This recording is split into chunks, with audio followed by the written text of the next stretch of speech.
యాత్రికుని ప్రయాణము జాన్ బెన్యన్ మొదటి భాగము. ఎందుకనగా బోధన ప్రమాణ గ్రంథమందు వ్రాయబడినవన్నీయు చేయుటకు వాటి యందు నిలవని ప్రతివాడును శాపగ్రస్తుడని వ్రాయబడి ఉన్నది.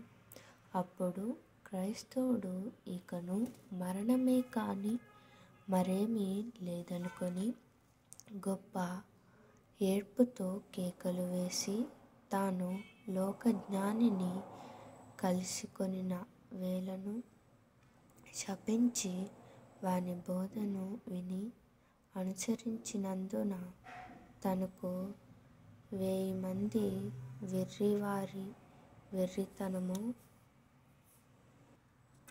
కలిగినని తనంతట తానే తనను దూషించుకొనుచుండెను. మరియు ఆ మనుష్యుడు శరీరేచ్ఛల మూలముగానే కనుపరిచిన రుజువులు యుక్త మార్గము నుండి తనను తొలగించినందున మిక్కిలి సిగ్గుపడెను. అట్లుండగా అతడు తిరిగి సువార్తికుని చూచి ఆయనతో ఇట్లు మనవి చేసుకొనెను.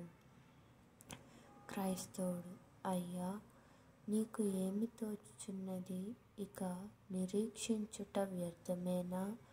నేను ఇప్పుడు తిరిగి మరల ఆ దిడ్డిగుమ్మమునకు వెళ్ళవచ్చునా? వెళితే నేను ఇందువలన విడనాడబడి అవమానముతో తిరిగి వెళ్ళగొట్టబడుదును గదా. నేను ఆ మనుష్యుని బోధను విన్నందున విచారపడుచున్నాను. నా పాపము క్షమించబడునా అని అనెను. అప్పుడు సువార్తికుడు ఇట్లనెను. సువార్తికుడు: నీ పాపము మిక్కిలి గొప్పది. అందులో నీవు 2 గొప్ప తప్పిదములు చేసితివి. నిషేధించబడిన మార్గములయందు నడుచుటకు సరళమైన రాజమార్గము విడిచితివి. అయినను ఆ గుమ్మమునొద్దనున్న మనుష్యుడు నరులయందు కటాక్షము గలవాడు గనుక ఆయన నిన్ను చేర్చుకొనును. అయితే ఒక విషయము, ఆయన కోపము త్వరగా రగులుకొనుట వలన ఒకవేళ నీవు మార్గమందు నశించుదువేమో. నీవు మళ్ళీ దారి తప్పి తొలగిపోవద్దు.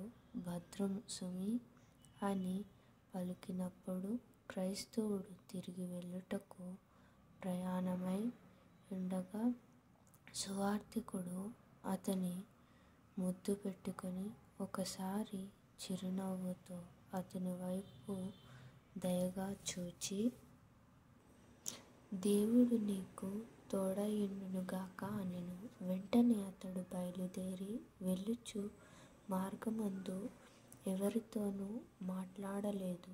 ఎవరైనను అతనిని ప్రశ్నించినప్పటికీ వారికి ఉత్తరమియ్యలేదు.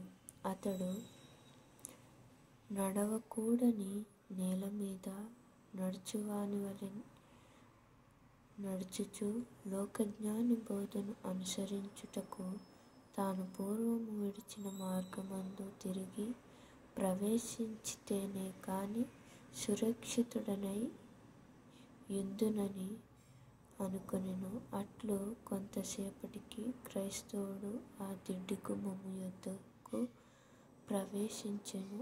ఆ గుమ్మము పైన వ్రాయబడినది ఏమనగా, తట్టుడి మీకు తీయబడును.